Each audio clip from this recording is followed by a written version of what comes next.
Hello, my name is Dr. George Mochocki, and welcome to Introduction to Business Organizations.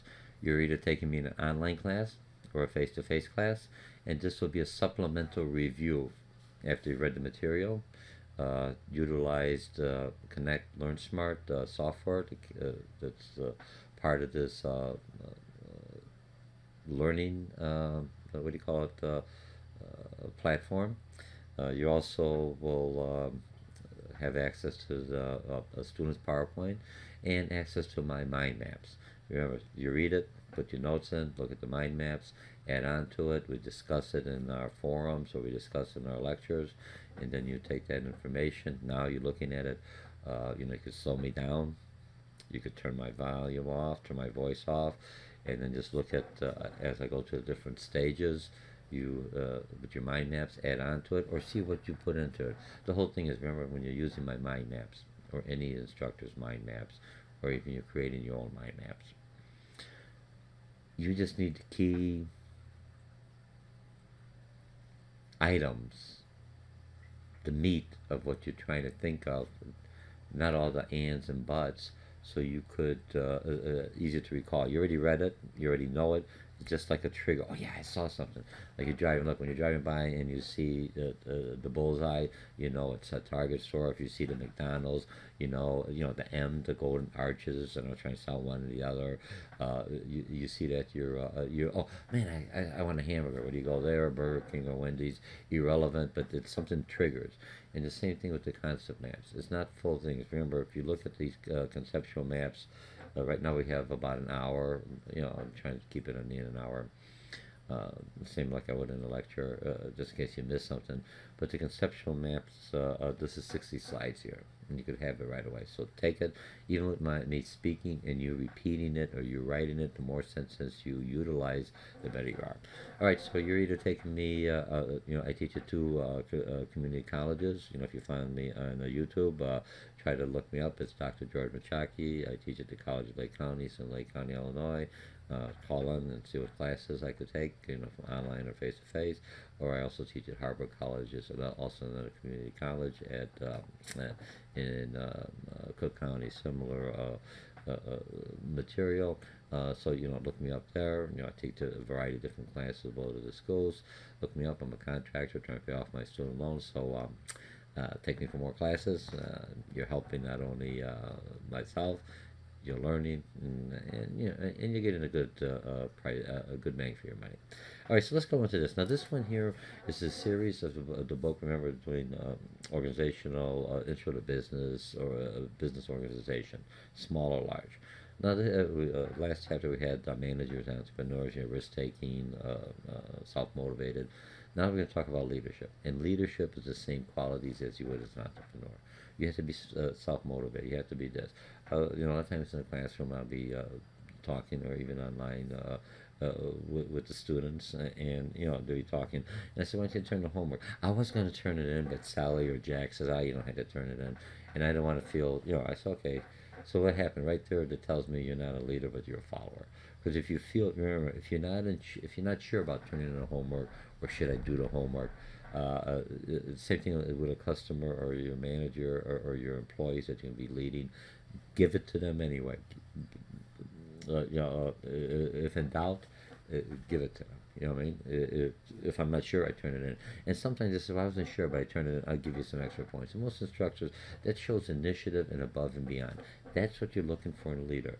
When I'm looking at it as a supervisor, I'm going to get into this thing, but I'm going from the experience from the corporate.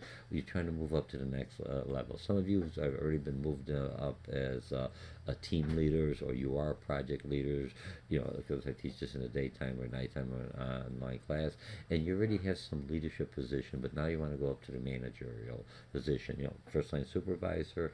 There's one way, it's you and the individuals you're working. You have to understand the task. As a middle manager, even though I manage engineers, I understand functionality engineering to the construction aspect, but I'm not an engineer. But I didn't have to be. I had a direct report that was an engineer. There was a person that reported to me. I just knew the engineering department worked here, construction here, sales, marketing, and the same thing you would as an entrepreneur or a manager or department head. You have to understand your own functionality that you're trying to do, but you still have to manage, but you have to understand how you fit within the whole total aspect of your organization, because you are just one part of the larger whole. Okay, so now when I'm looking at this from the manager, so remember, so you're going to learn how to manage from a managerial perspective, and this here is a leadership that's whether you're a first line supervisor, a middle manager, or what do you call it, a senior manager, you still have different technical skills. What I'm trying to say. Okay, so let's go into the management. So, but you have to know how to manage. But when you're going in there and you say, and you always complain, and sometimes we'll teach in those a learning organization. That, me and another instructor I co-teach, and we have different departments, just like you would in business. And you bring in, for lack of better words, we bring in a customer or a client, and then they do a whole business plan, to help them out from a perspective. The student learns, and the small business owner, and it doesn't cost them anything except his time to come in and do that. And so that works out real well. They work together. But the biggest thing I find out a lot of times in the teams are small, like groups of 6, like different disciplines. They're fighting among them because they all want to be leaders. When you're in the corporate world, any kind of world, an entrepreneur business, you're going to come in there. Look, I'm still the manager of the department, the superintendent of the department, and engineering reports to me, construction and everything else. Okay, so visualize that. You're in that position. I don't know. I know enough about how that fits to get everything done. The specifications enough, but I don't know the engineering. So when it comes into a decision that has strictly to do with engineering aspect, what is the proper way, is it ethical, and all this, the quality, everything that an engineer is going to look at, does it make sound engineering practice? I don't want to build something that's going to fall apart or something's going to hurt somebody. It doesn't come from me. I say, you're the expert, you're there, and that's what. So you have to turn that leadership. But what you find out, a lot of people, they may not be the expert, they want to be the boss in everything. We're going to talk about micromanaging and everything else. And so you're not going to be a good leader. To be a good leader, you have to be a good follower. Now, your boss is asking you something, and you complain, and maybe whatever, and then all of a sudden, why doesn't he ever promote me? Why am I never in a man? What I want you to be on my staff, you're complaining now. I'm your boss. Now I'm trying to bring you up and help you up. I want someone who works for me. Remember, there's 2 things you have to remember. We're going to talk about problem solving and problems and everything else in decision making. You come up to me with a problem. That's fine. You keep on coming up with a problem. After a while, you are a complainer. So you don't want to be labeled or branded, I am a complainer. What you do when you come up with a problem, you also say, here's a problem, it's hot in here, here's the solution. And by the way, if you don't mind, I will call building in services to get into the thing and adjust the thing or whatever they have to do. That right now, I'm saying, hey, this person, he or she, not only does they see the problem, they find a solution. Doesn't mean I will have to take the solution, but by you presenting the solution, now you're no longer a complainer, but a problem solver. And that's the individuals to start moving up. If I want someone to help me, you've got the education, you've got the background, you've got the skill set, you received your degree, you got the communication skills, you have everything that you're going to find out the leadership, you have that knowledge, you see the whole picture, but still understand how to bring it down to the smaller thing and resolve the problems quickly and with your long term. This is what we're going to learn today. So let's go forward. You had your book, everything else, and just as a review. And remember, so see what I missed. Now I'm going to make this a little bit bigger here. Remember, I got 140. I think I was doing it. Was 200 too big? Let's see, about 300. Remember, those of you, if you just clicked on me, I'm live. I don't read off the script. There we go. It's a little bit bigger. You can see that. You've got the concept map so you can see the part. I just want to make it easier because I know some people are looking at it, I'm a little older, and some people are looking at it through on their smartphones or their tablets that I also have. So this way you can at least see it. Okay, management. What's management? Remember, first line supervisor, I mentioned before, getting things done. There's 2. Okay, when I look at it, I want to get to the next position. Whether I'm a first line supervisor or not, I'm moving up. My first line supervisor should know this. I'm going in from a regular worker or a individual contributor worker. So, you're in college. Individual contributor, that sounds more prestige. It brings the person up. Remember, as a supervisor leader, it's the verbiage you use, the words. You can always tell people what to do.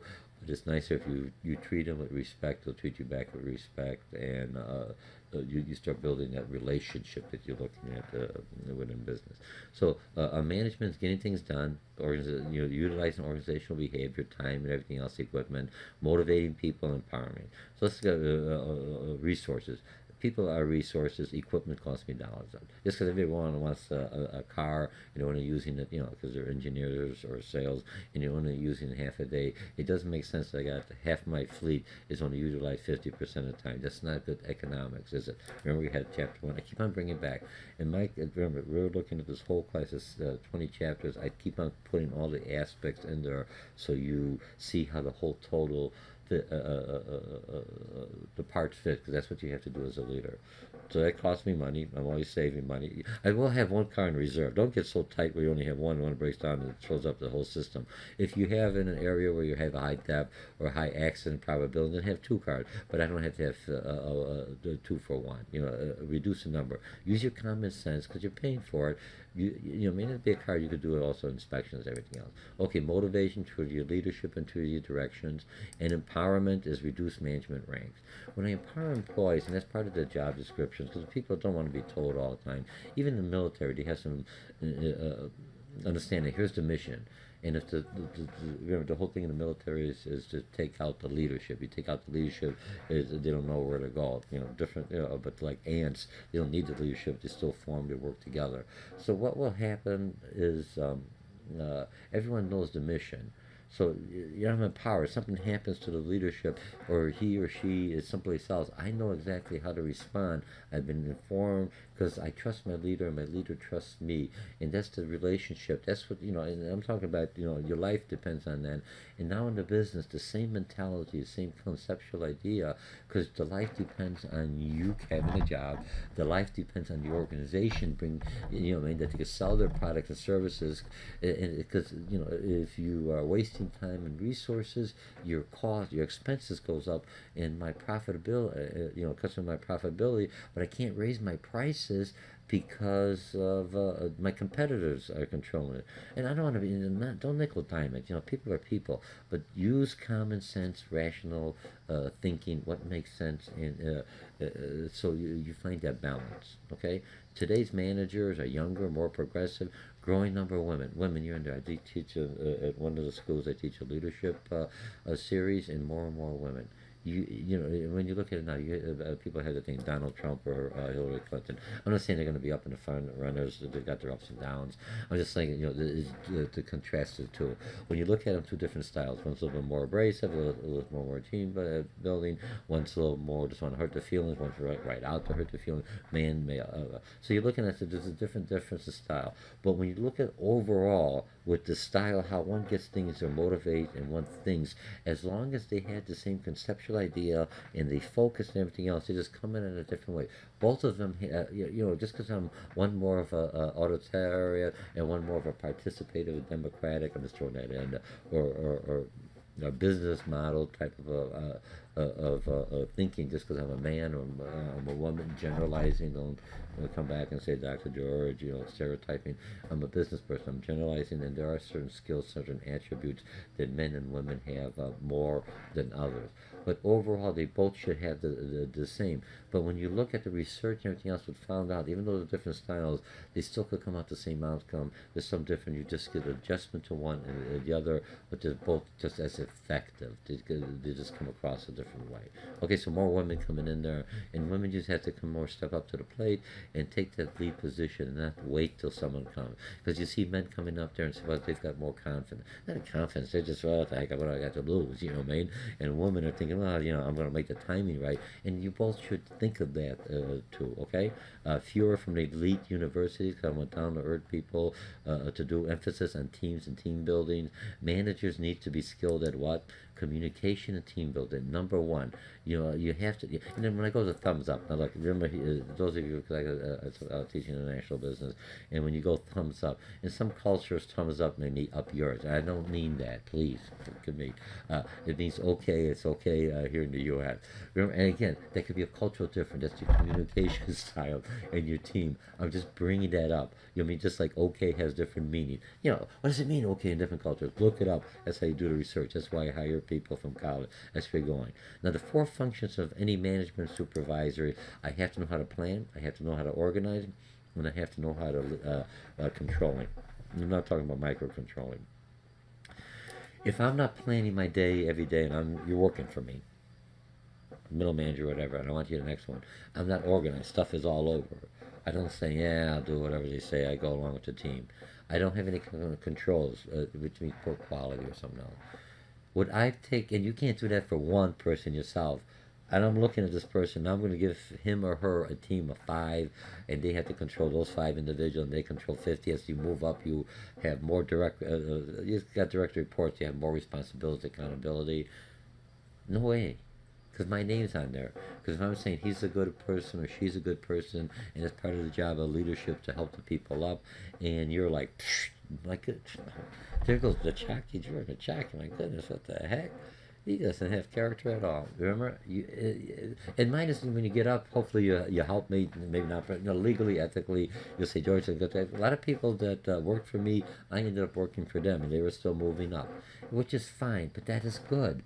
You know, I mean, they've got up, and I can see them. Just remember those that help you up. A lot of people, and some people I know have a board of directors, or people that are presidents now, and they'll give me the time of day, or just say something, but they won't help. Oh no, because remember, I'm not asking a favor, but it's an opportunity to say a good word about the person, and somebody could help. That's what a leader, that's what a mentor does. He doesn't have to always can say, I know him, I owe him a favor. But remember the leadership. There's a lot of people who help me indirectly that I was not aware that was helping me, for whatever reason. All right, okay. So when I tell you, when you get big and famous, and I still have student debt, I say I'll help Dr. George, I'll help him pay it off.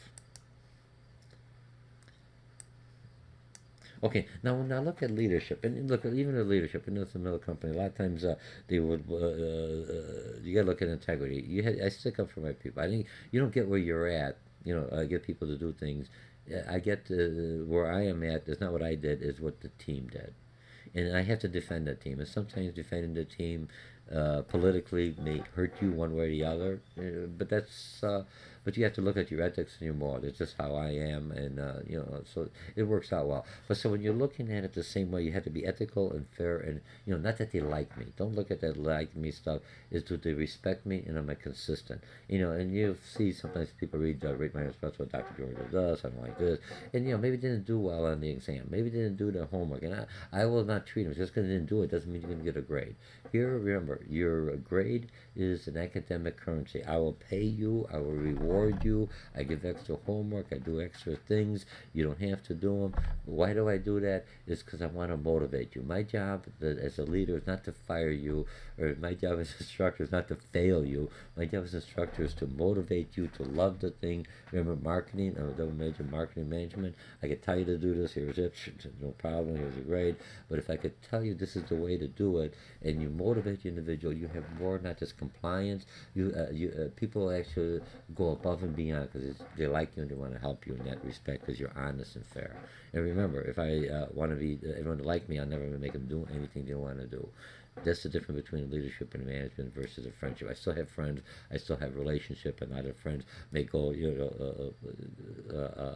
outside the work, not real personal. Just outside the work. I'm not talking romance or anything. I'd be careful. That's another fine line. You're looking at favoritism, but they end up with friends that we end up with long-term friends. And others are just casual. I know at work. They're the title. They're a functional friends. What I call a business. I know them, and friendship happens. Okay. All right. Now the mission statement. As a leader, you have to tell people as you're moving up, even on the first line, if I don't have any kind of philosophy mission statement, as the next thing, I have to have a common goal. What's our goal? What do Hillary Clinton, I'll bring it back, bring it middle class. What's Donald Trump? I'm just bringing up, use that as an example in the class. What's his whole mantra? Make America great. Both of them are good mantras. Both of them are basically work. I'm a middle class. I want to bring myself up. I'm looking at the middle class, helping with my make it affordable. Because remember, when you put too much debt on people, and those of you out there with student loan, it's an investment. Don't stop. It's a good thing. The government will give you will help you out. That's what happens. Because if they make it too hard, even though they're making money, you want to put the money to people who have the money instead of put it back into the economy. Right, remember, because I had more of a disposable income and I could grow and I could expand. So I think a good program would be if you open up a small business and after 5 years we would reduce your student loans by such and such a thing. That would help the economy in both ways. They're still paying it, you're helping it out, and you've got the skill set, and then the risk is minimized. That's just my thinking. Just look at my situation here. Okay? All right, now mission statement. Nature, the product of the service. Organization, self-concept. Its philosophy. It's a mission statement for the government. Long-term survival need. Customer needs. Social. This is you have to convey to your workforce so they can say, yes, this makes sense. Yes, I got the goal. I know I am doing that. Remember? That's why I am calling the customer being nice. That's why I do the organizing and everything else. That's why I follow George or I follow Jackie or Georgina or whoever. Okay? Now, setting goals and objectives. Now, here's how it goes. Goals. Goals is what the broad long-term objectives. We want to be the number one. Remember, College of Lake County, it wants to be the environmentalist with the course offerings, technology, and it practices what it preaches. Paper, you could just see it's environmentally safe. The windows, everything else is to make it environmental friendly, and that is the goal. The Harper Near School wants to be the number one academic.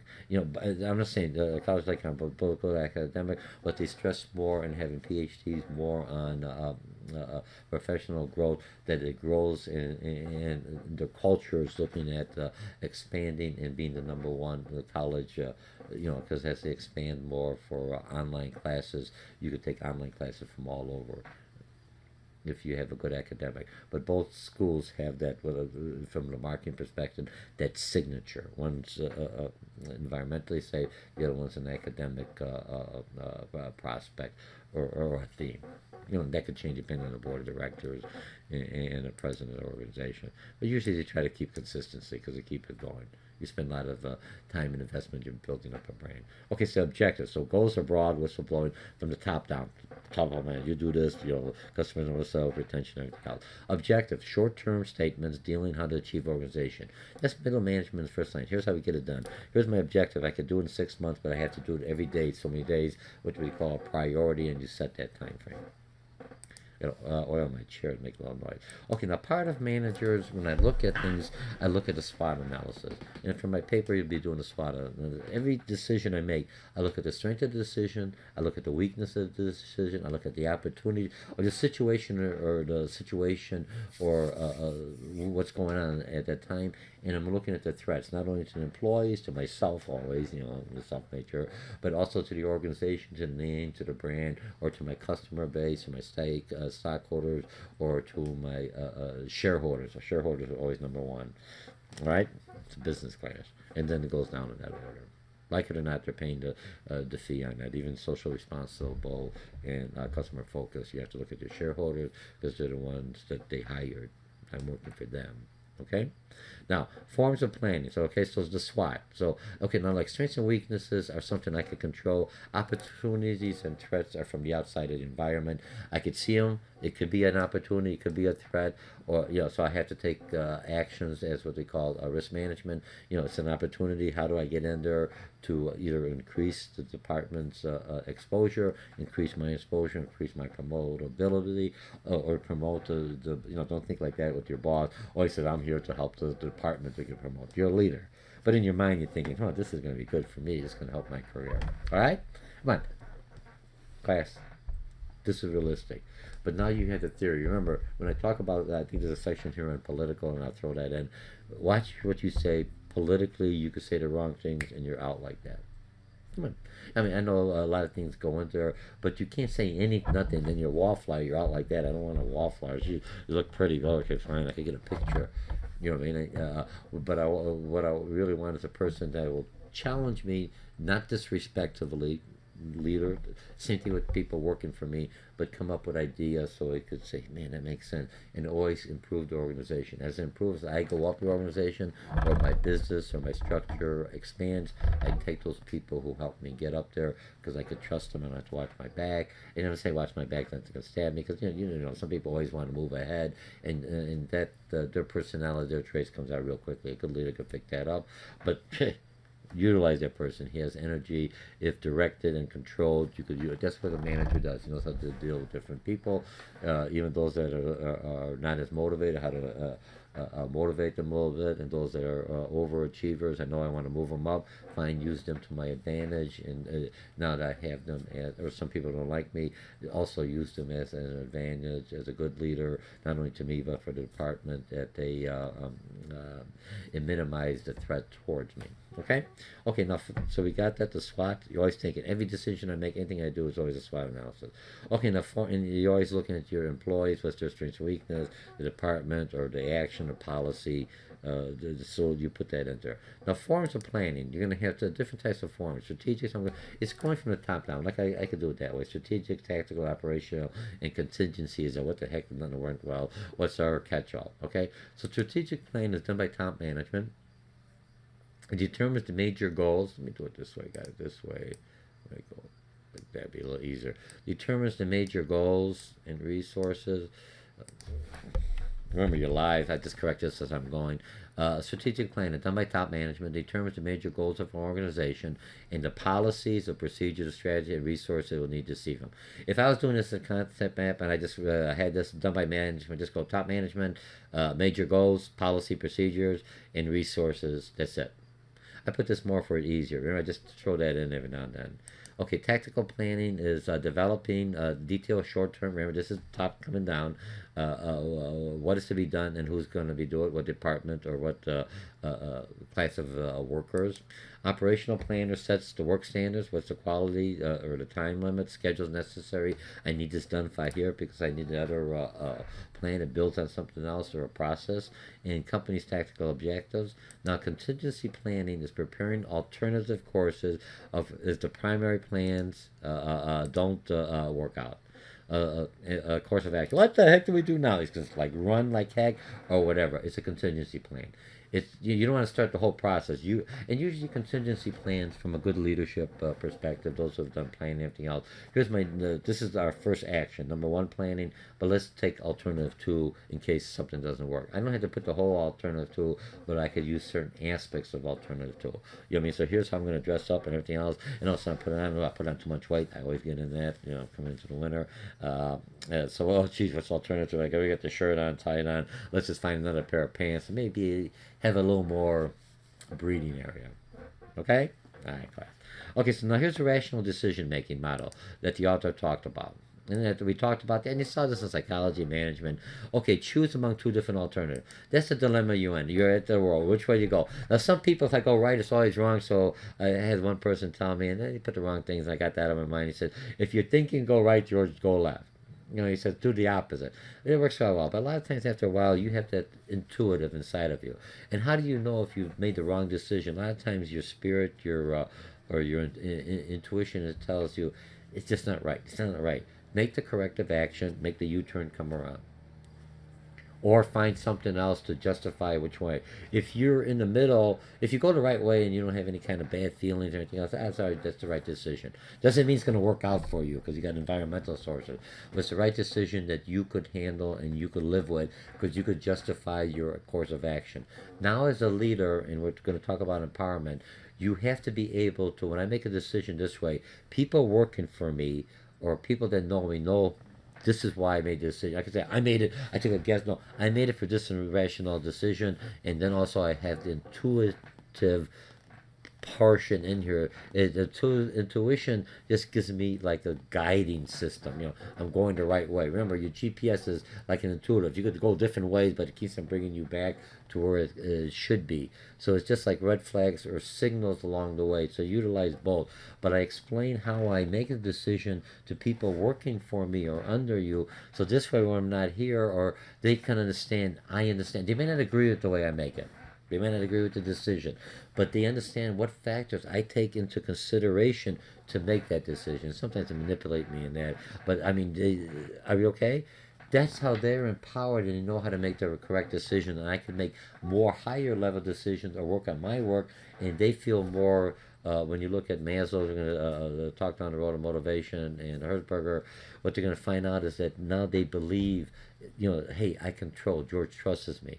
And because he trusts me, I know how George is going to make that decision. Look, with your loved ones, you already know how to make the decision, which way they're going, but you may set up the scenario, or you make sure everything is in the right places, and you know how they're going to respond to it. Okay, so it's choosing between two. Define the situation. You got to know what the problem is, not what the symptoms are. Describe the collective needed information.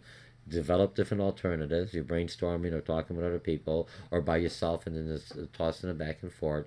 Develop an agreement among those involved. What do you think is the best option? Which is the best alternative? And do what is indicated, and determine whether the decision was a good one or not, to do a follow-up. You don't want to wait at the year end, you're off course. I'm driving the expressway. I think, hey, I'm going this way, and I know I got to be going this way. So you want to make those changes. Don't wait till the last minute. It's okay to make mistakes. It's okay to make alternatives. Now, when I'm making those decisions, I said, this is where you're going. I will normally let the team know. At the time I made the decision, remember, we're going to talk about routine decisions or the non-routine, which most leaders have to make. Routine, I just, this is my trouble light. You're out of light, you're out of gas. Real quickly, put the gas in, it goes forward. It's a no-brainer. But the non-routine ones, when I have to change it, usually you don't have all the information 100% to make the information. In business, if you have 70 or 60%, you're lucky, sometimes 40. I mean, oh Lord, that you say, let's wait off. So anyway, I may make a decision, let's say, at optimal thing of 70%, knowing that things will change. At 70%, the majority of things I'm going this way, and I'm making tweaks along the way. But if something drastic changes and I can make a change, I don't want them to think I'm a wishy-washy leader. I'm changing because of pressure. I may go, it may be a pressure. Maybe the president of the company, or maybe a new law comes into effect, and I have to make the adjustment. So I will tell the team, here's the adjustment. The outside environment, this is what happened. These are the new rules I have to abide by, and they accept that and will go forward. And everyone's on the same page. And let me get moving here. Okay, problem solving. Now, those are decision making. I have the time. A lot of times I have to make a decision right away. Less formal than decision making, needs it quicker. The building's on fire, or there's water leaking out of the thing. What do you do? Let's go get a committee. You don't have time. Turn off the water. Brrr. Who knows that thing? Where the switch is at? I do. It's not your job. Don't worry about it. I'll take the grievance later. That's problem solving on the spot. That's what you have to do. And you can always get it. Even if they give you a grievance, I had to resolve it. It would have been more damage than a word. An irrational person is saying, yes, I understand, that makes sense, we're not going to follow up, don't do it again. All right, now problem solving techniques is brainstorming, and this one here's when they're listening. Look, PMI, I was thinking preventive maintenance. After a while I see different acronyms, I forget. Come on, remember, here's an acronym. Here's I remember. One, listing all the positive for solution in the column one. Boom, right here, that's a P. All the minuses in another column, which is a plus by negative, and here's an implementation, and then you could see what are the cause and effect. Here's what happened, here's what's going to happen, here's what I think the will actually happen. You're just making probability. You're looking at your statistical and your probability ability. What's the probability this outcome will, or this event will occur? Okay, levels of management, real quickly moving along. You've got organizational charts. It just tells you a visual device that shows the relationship among people. A lot of companies have that electronically. George is here. I can see who or she reports, even though they may not be a person of power. Politically, I'm throwing this in there. She reports to the president of the company, vice president. They gotta be nice to this individual. I mean, don't be like giving them everything else. Be the man or the woman you are to say this doesn't follow procedure, protocol, but show respect. I don't have to worry about that because I show respect to everyone, but I always will.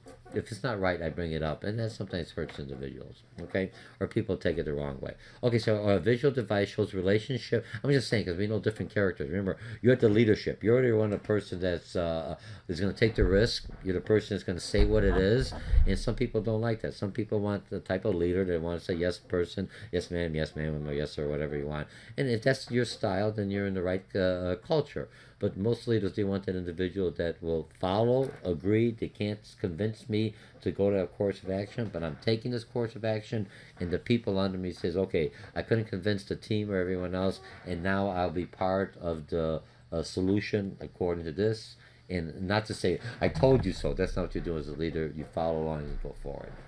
That's what I'm looking for in people moving up, and that's what you should have. But remember, some leaders are weaker leaders, and they look at that as a threat. Just be aware of that. Use your political savvy.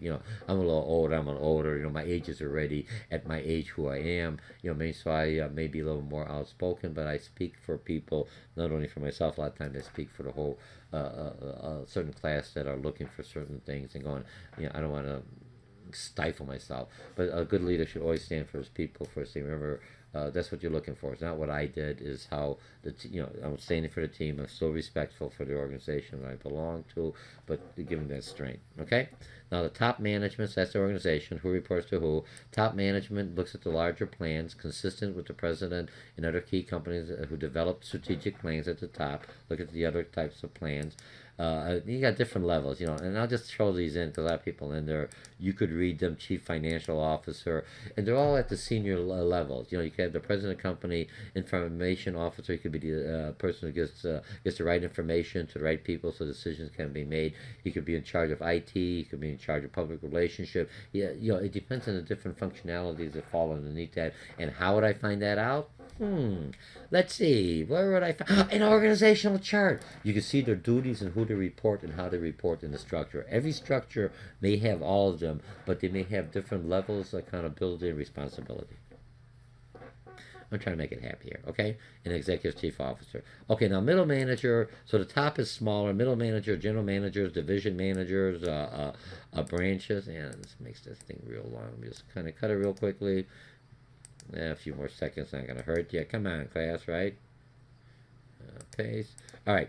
It's a general manager that basically division managers, branch managers, plant managers. I don't want to change them into capitals right now. Responsible for tactical things. So if you know who the top managers are, anyone underneath there, less first managers, you'll know. And now supervisory directs responsibility for supervising workers, assisting daily, like this.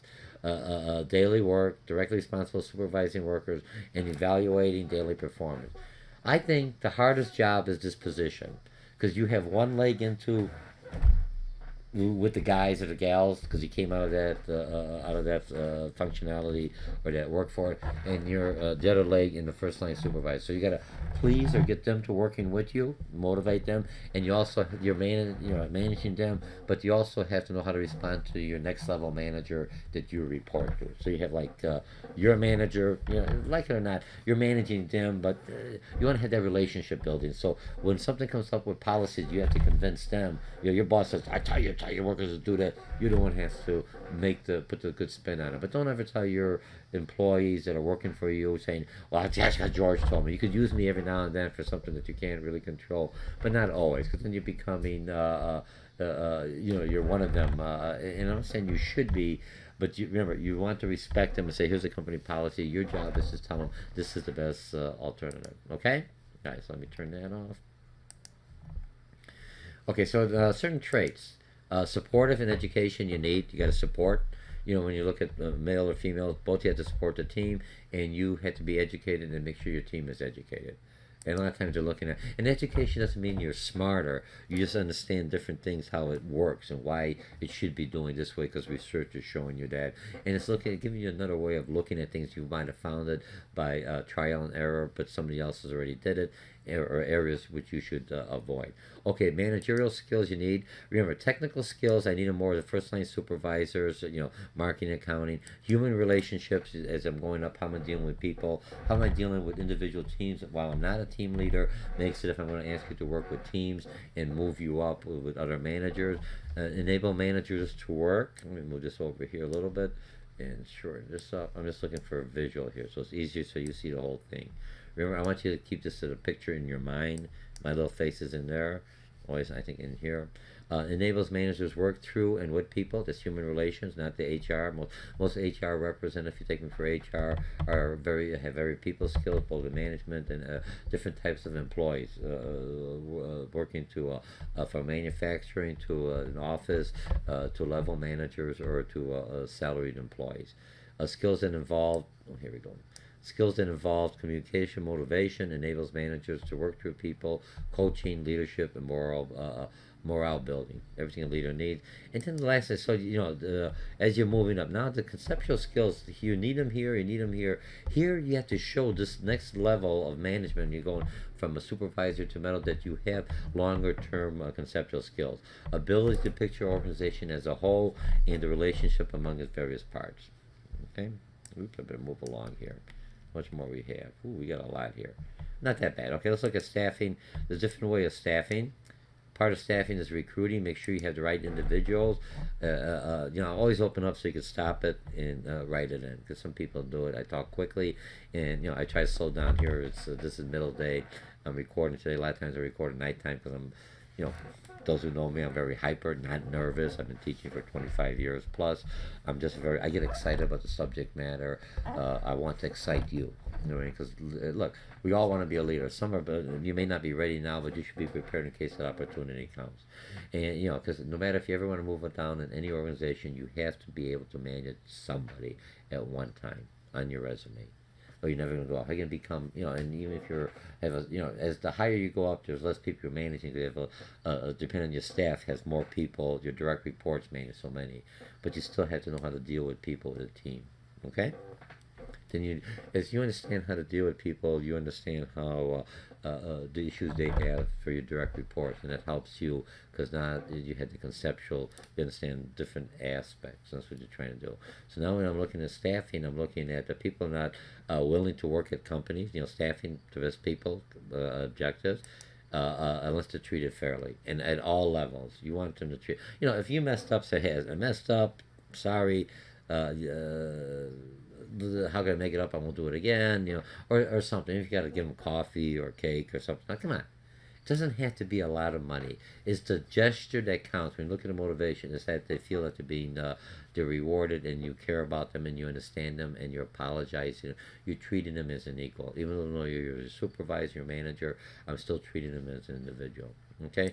A lot of times when I talk to people, I always go down to their level. I don't want to be looking down at them because I'm the boss. I'm at their level. Okay? Okay, 6 sense of staffing. Don't hire someone because someone else says so. Don't get caught up in applicants' appearance because they're good looking or, muscular or whatever. Or sometimes you don't hire them because they got weird hair. You say, here, if you bring your hair, make it one color because, we're dealing with people. This is our culture. They don't mind. You got to let them know what your dress code is up front. Don't forget about feedback.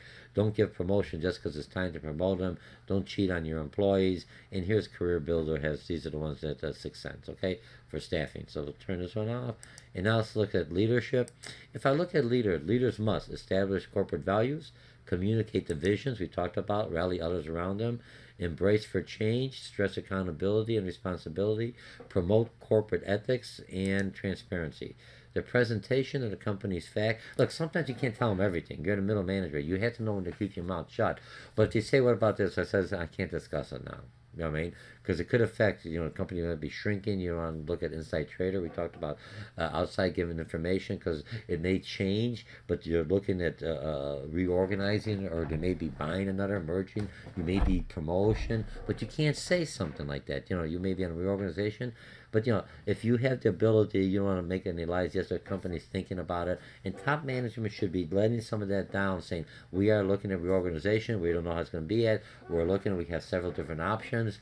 We don't know which one. Put our input in there. So they know this going on. You're not hiding. It's already out there. But they don't have the detail. That's how it should be. That's the transparency. In a way that's clear and apparent to all stakeholders. Okay? That's our leadership. The next one, 4 types of executives, and you're looking at the natural born leaders, and the author talked about rationalists is who values, and I think it's Briggs and Myers and Briggs test. What kind of a culture? And they have a leadership that, look, we all have to have all of these leadership. We all have to, we're politicians, we think about people, we're all culturists, but which one has more of a prevalence in our everyday value system, or our moral, or our compass, what's motivating us? Rationalists who value sound thinking, work around organizational structures to accomplish the task. Politicalists, if I say it wrong, I apologize. Who view group dynamics. Let me just make that like a long. All right. Remember, we're live, so you know this is a live program. Group dynamics. Who view group dynamics from a power perspective or adapt to. You have to know politics. Humanists who are tuned to organizational moods. It's usually to regard people as a company's top assets, and culturists who consider culture is the permanent force in organizations. Ceremonies and rituals communicate through a story. So all of these we need. It's you may have the stronger one in which quadrant, but it depends. You have to be aware of all of them. Does it make sense? It doesn't make a difference. I'm a rationalist, a politician. You had to be a politician. Geez, you got to be understand the culture, and so you know where you're at. So when you're looking at one that has more of a province, more of a humanistic, even though they're a politician, that's what's going to make them buy into the process because they're the check and balance. So most people should be, top managers have them all. Middle managers, you lean one way or the other. I'll leave it at that. Okay. And so remember, we all have them all. So we have the different styles, right? We had them. No, okay, different styles. Which style do I use? Leadership is appropriate to the situation and employee involved. Look, I want to be I'm more of a participative, democratic type of a leader. Let's go with that one. We'll go with that one. Managers and employees work together to make decisions. That's what I like. That's the type of my style. But sometimes you got to be autocratic. Now, if I'm looking down Donald Trump versus Hillary Clinton, I'm just showing that because they're the ones in the polls at this time. Doesn't mean it will be. Still got another year or the year end by the election. Autocratic, making the managerial decisions, working without consulting. And I talked to people in the military, and some companies are more autocratic than others. A bureaucratic organization, which we've learned in a previous chapter 5, is more of an autocratic type of organization. They think the management knows the best way, and employees should follow the rules and procedures. Not too much empowerment, but they're changing because people need to make it be able to adjust depending on the situation that's happening. Okay. And then you got democratic, and then reign free. You still give them managers set the objectives. Employees are free to do whatever is appropriate as long as you meet the objective. And you should do it. My regular managers. Here's what I want. I want you to improve customer service. You're in a manager. You know your workers as long as you meet those goals. How you get there? If you have to be autocratic, fine, I'm happy, I love you. If you're participative work, so your team's more participative, fine, I love you. You see what I'm talking about? It depends. If I'm a participator and I don't meet those goals, they're going to bring a manager in that's more autocratic. Even though all of us are autocratic, managerial depends on your workforce and your situation, what's going on. Look, I'm a participator, but sometimes you got an employee, he or she's a theory, the employee from Hades, for lack of better words, in another a hard to manage employee. The only thing he or she's going to look, if I'm an autocrat, you do this now or I'm firing you. Yes, Mr. Mochocki or Dr. Mochocki or whatever your name is. But that's not my style. But you have to utilize it because that's what motivates or that's what keeps that employee in line. Because remember, if you don't keep them in line, you're the leader. After a while, your other employees can say, why should I listen to George? No one else's. We shouldn't. Future managers are more skill communicated. Bulk of duties, you're a general practitioner, for lack of a better word. Self-managed teams, you have more employees that are managed. You have to be mobile, moving around. Those who work for Walmart, I mean, really mobile. I used to work for ComEd, or I work at 2 community colleges because as a contractor. So I'm in Lake Zurich, so I'm in between the two. It works out well. Well, the College of Lake County. Go to Harper and for lack of better words, and in Cook County. You can be mobile. But some companies, Walmart, let's look at Walmart. Walmart, you work for Walmart or Costco or Sam's, as you get moved to the next level, they move you in another region, so you understand a different region. Because they want to start promoting inside to be to the top management. You have to know how does the Walmarts or Costco's or whatever, I'll use the 2, I'm not selling one or the other, please. I shop at both, they're both here. Work with down south, how do they interact? What's the difference for those up north around here, more advertising? What about down in the middle state? And so they move you around. And when you move around, your family goes around, and you always move around. Eventually, I guess at the top you're there, or you know what I mean? You move around. But so you have to be mobile if you want that, or you can stay there, but you're at that level, you don't move up. Skill communicator, team player, coordinator, organizer, and supervisor. Those are your future managers. And empowerment, remember, progressive leaders To be a progressive, oh, we still got a whole bunch. Jeez, I got a long way to go here, class. We're almost done. No problem. Not 10 minutes. I'll talk a little faster. And I don't want to rush you. I'll just take my time. What the heck? You can stop me, move me along. Progressive leaders make their own, make decisions on their own without consulting a manager. Give employees the authority. Okay. If I'm looking at progressive leaders, that's what they need. You give the employee the authorities, okay, to make their own decisions. It's easier to read on their own while consulting a manager. When I'm a middle manager, the only reason my next level manager wanted anything to know is, George, if you do something out of the norm, let me know so my boss calls me up the next level up. I look like I'm still in control. And that's what I want. That's why I hired you. I trust you, believe me. But if it's out of norm, I'll give you the information. At the two colleges, something's wrong with the student, or sometimes, or a lot of times, I'll provide information to my managers, to the deans. If I'm out of, something that's out of the norm, if I'm dealing with another department, for whatever reason, so he or she is aware that I am touching. I would expect that, and that's what but you have to tell your employees. If you're doing something out of the norm, I trust you, you're empowered. Someone can let me know, because if I come up there, that I'm still, or I may want to change the course of action, or be involved. But I don't want to know every little thing you're doing. My God, some people give me so many emails, drive me nuts. Okay, so a manager's role becomes less of a boss, because I can empower, it's more of a coach. That's where I want to be. Because I want them to replace me or move up, and then later on I have an ally in another department, or down the road they'll say, George, help me up, and he will help you up. He or she, most of my promotions, male or females. Remember, ladies, you have to be more of a networking, not only with women. You network very well with men, but also bring women along and help them. But not always all women. You have to have that network, both male and female, because that makes a good diversification. And remember, you have different leader styles, different ways you're thinking, and now you could combine the two because of your leadership ability. You are the glue, you're the individual that keeps them together, and you go for it. Came out of marketing, you learn different personalities. You have no power, but you learn different personalities. As a leader, I had the power, but utilized that learning personalities and working them, not fighting them each other, working on the strengths and weaknesses and overcome them, combine them. If he has a weakness, he has a strength, make them work together. Now you had the strongest organization, your leadership, and you're bringing them to the goals, and to the vision and to the mission of the organization. Okay? And then the benefits you have in empowerment, customers handled quickly, enabling, giving works education and tools they need to make the decision. I tell them why I made the decision. Employee feels self-worth. Knowledge management, when we look at knowledge management, is all companies are learning organization. Knowledge management, for lack of better words. I have that as a knowledge. Write information, communicate the information. Don't give them everything, so they spend all the time reading it. What pertains to them, to their role, so they can have an impact, or will have an impact on them. Information readily accessible. You always could have a web or something else you want to read about if you want more information. Decide what knowledge is important. Prevent duplicating information gathering, decision making. Don't have too many departments doing the same thing. A lot of times we'll have one section, different regions doing it, and to combine them as an organization, trying to make sure each region may have a different way of solving the problem, but each region, and then I see kind of find a mixture of different solutions, but which one is the best.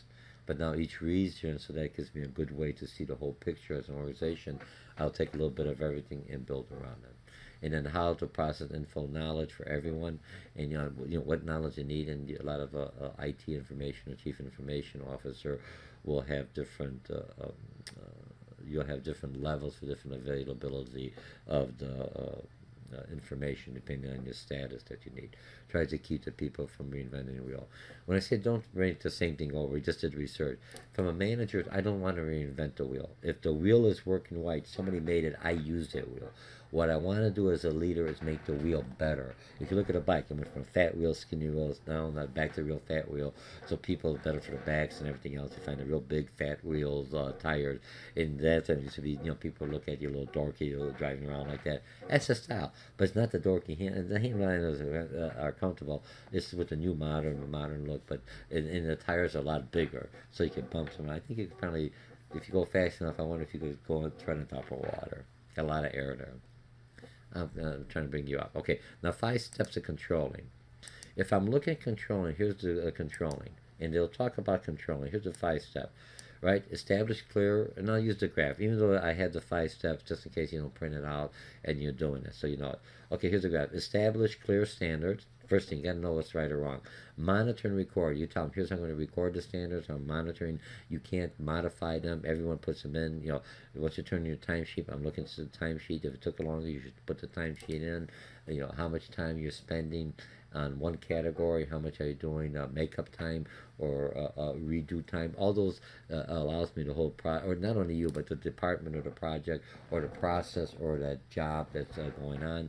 You know, compare the results against the standard. Here's my standards. They're clear. You made it. You didn't make it. You know, when you do the paper, I asked for 35 concepts for every of the 7 headers. If you don't give me 30, it's real easy. You know, well, I gave you close enough. I'm not playing horseshoes. I want 35, so here's your standard. You didn't make it. You're reduced by a certain percentage. And, you know, communicate the results. Here's why you didn't make it, and that's why you have a rubrics or a communicator giving my feedback. And if needed, take corrective action in any of these stages. And your standards realistic. And anytime in these stages, you have some kind of feedback. Is, you know, it's not, it goes through here, but the feedback should be at any of the stages. To, you know, you're doing feedback. That you're creating the standards. You always have the feedback. Something's wrong, you make your adjustments. You're a leader. Okay, that took care of the 5 steps. Now the next one in here, are you a micromanager? And I left it on here. Do you, and you know, sometimes you get to be micromanager without knowing it. When you have a 360 review, then you find, holy macro, I am a micromanager. I thought I was an open guy. Geez, I better loosen up a little. I had an instructor, I was doing something else, and he was, you know, I was getting good reviews. And remember, here's the policy. I'll throw it in. He's no longer working for the school, and the reviews came up, and I was going to give reviews, and he said, George, you're above your bell curve. You know, you can't do bell curve a lot of times with people. Sometimes it falls in, but when you bell curve sometimes works. If you did all my objectives, you did all the homework, you'll have your A's and B's. But he had the bell curve, you know, very statistician. His bell curve, I just knew he was, you know, students like me, wasn't the best instructor, really hard. Good evaluate. You got to bring the bell curve. And he said, what are you going to do about that? You're way up here. And he says, you know, I've never had that.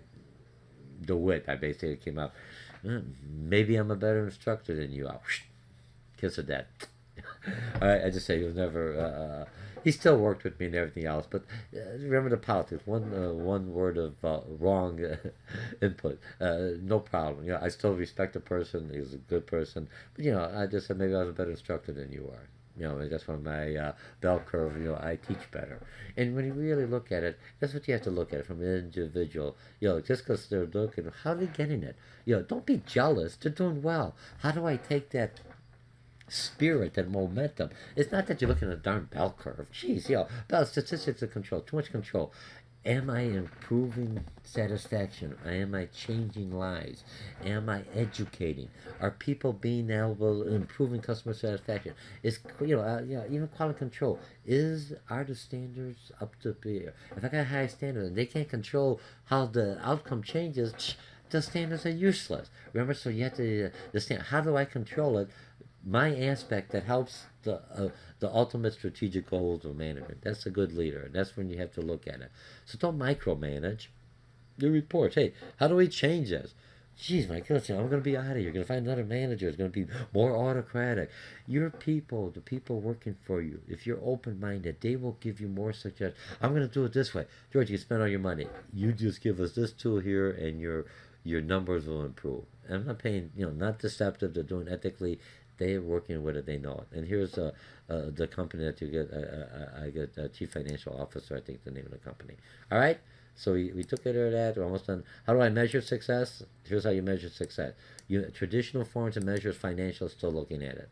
Right? Employee stakeholders, external, internal, are important. They're happy. You get a good 360 review or social audit. External customers, dealers buy your product, sell to others. They want your product. They want to have your brand name in there. Why? Because you know, external customers like it. They buy the product. Internal customers, people within your own company. You don't rip them off. They come out. You know, I could go outside and outsource and get somebody to do a job. Your workload is lower. You got the skill set. If you're gonna, you know, here's what I would pay outside. You want to keep your people working. I will say, hey, look, you could do the job for this cost. Do it. You know, and you'll do it. You tell people you normally don't do this work. Here, you instead of going outsourcing, I could do it internally. And you know what? You help each other out. You're one organization, not to cut them. If they could do it for the same price and cut it, and a lot of times you could get collaboration even with the union. Because I had to lay off individual, I could find work. You know, a lot of times companies will find work to do if they have to, as long as you do it for the same cost that a contractor would be able to do it or an outsourcer. Okay? Now, managing in the future, here's what's going to happen. Prepare for the unexpected. Faster reaction time, technology does it. Flatter organization, not as much for promotion. You're building more teams, you need more women, you need more men. Men, I have to be more sensitive to team building. That's the trait, ability women have. Women, you have to be a little more aggressive, but not to be a woman, you know, I mean, micromanaging. You have to be able to forget, you know, men think people burn us, like, okay, I just don't let it happen. Women, and I'm just doing not. I'm not stereotyping. I'm not doing anything else. I'm generalizing when I talk in the class. Yes, you held a grudge a little bit longer. I held a grudge. I should be a woman. Sometimes I sometimes hold a grudge. I let it go. You know what I mean? But it's okay. I just avoid the situation. But you know, don't bring it back up. Your whole job as a leader is they're not mad at you. They're mad at your policies that you're trying to enforce.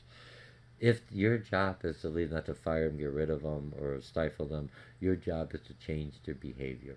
Once your behavior is changed, then you can say you're friends and you move on forward. That's they call your name. They call your name because you're enforcing the rules and the policy.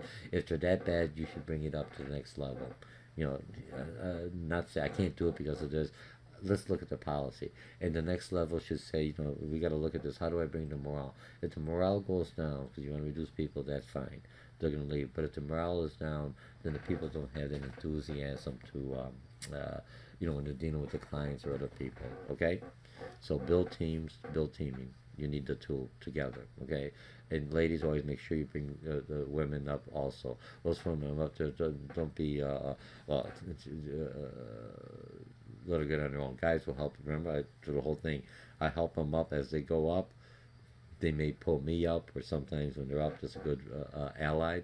And the other thing is, if you're never going to leave your job if you don't delegate the work, because you're going to say, well, who's going to replace George? You have to groom someone up.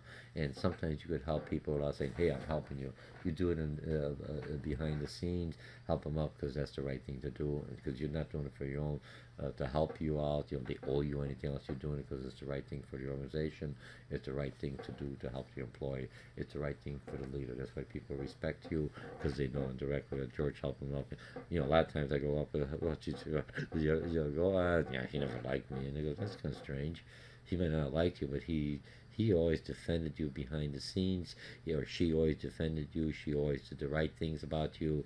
She probably didn't do that to show you that she was helping you for whatever reason, is to push the individual. So don't look at a person who may be very critical of you. He or she may be helping you more than you think. Some people are a pain in the butt. They just don't like you. You know what I mean?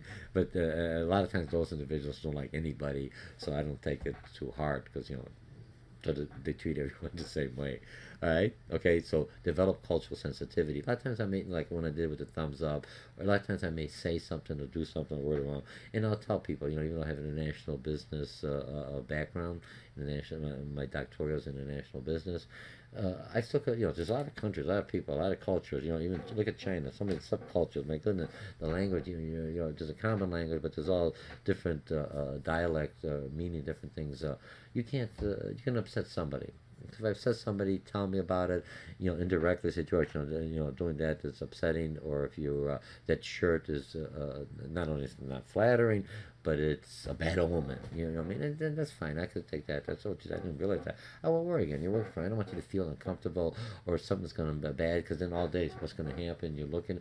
That's not up to me. You know, we all have our own culture, our own religion, belief, our own internal belief system, and I don't want to upset that. You know, as long as it doesn't upset mine one way or the other team. You know, I try to be sensitive to that. So I say it won't happen. Or I may just bring it up. You know, the whole. Did you understand that Polish people do not like Chavina? That's Dutch blood. You know, Polish I can say that. All right. invest in technology, develop family work atmosphere. Not to give away stuff. I'm the parent of the thing. The respect we're looking, the respect and consistency. No favoritism. You're not my favorite. You're all equal. I've got 3 kids, and people say, "Are you for my favorite?" No, you're my favorite. They're all equal. You're not gonna say one or the other. Though indirectly, you may have a favorite. Hopefully, I'm no one. Okay, create vision and enhance competency. Okay, so that's so we covered everything. We covered a lot of information today. There is a lot on the leadership. Remember, there's a leadership series, and both things. There's a supervision series. Let me just go to view here real quickly so I could complete this. I think I do it as 150. Okay, and I do expand one. I like to at least do the summarization. Some people say, "Slow down, Dr. George."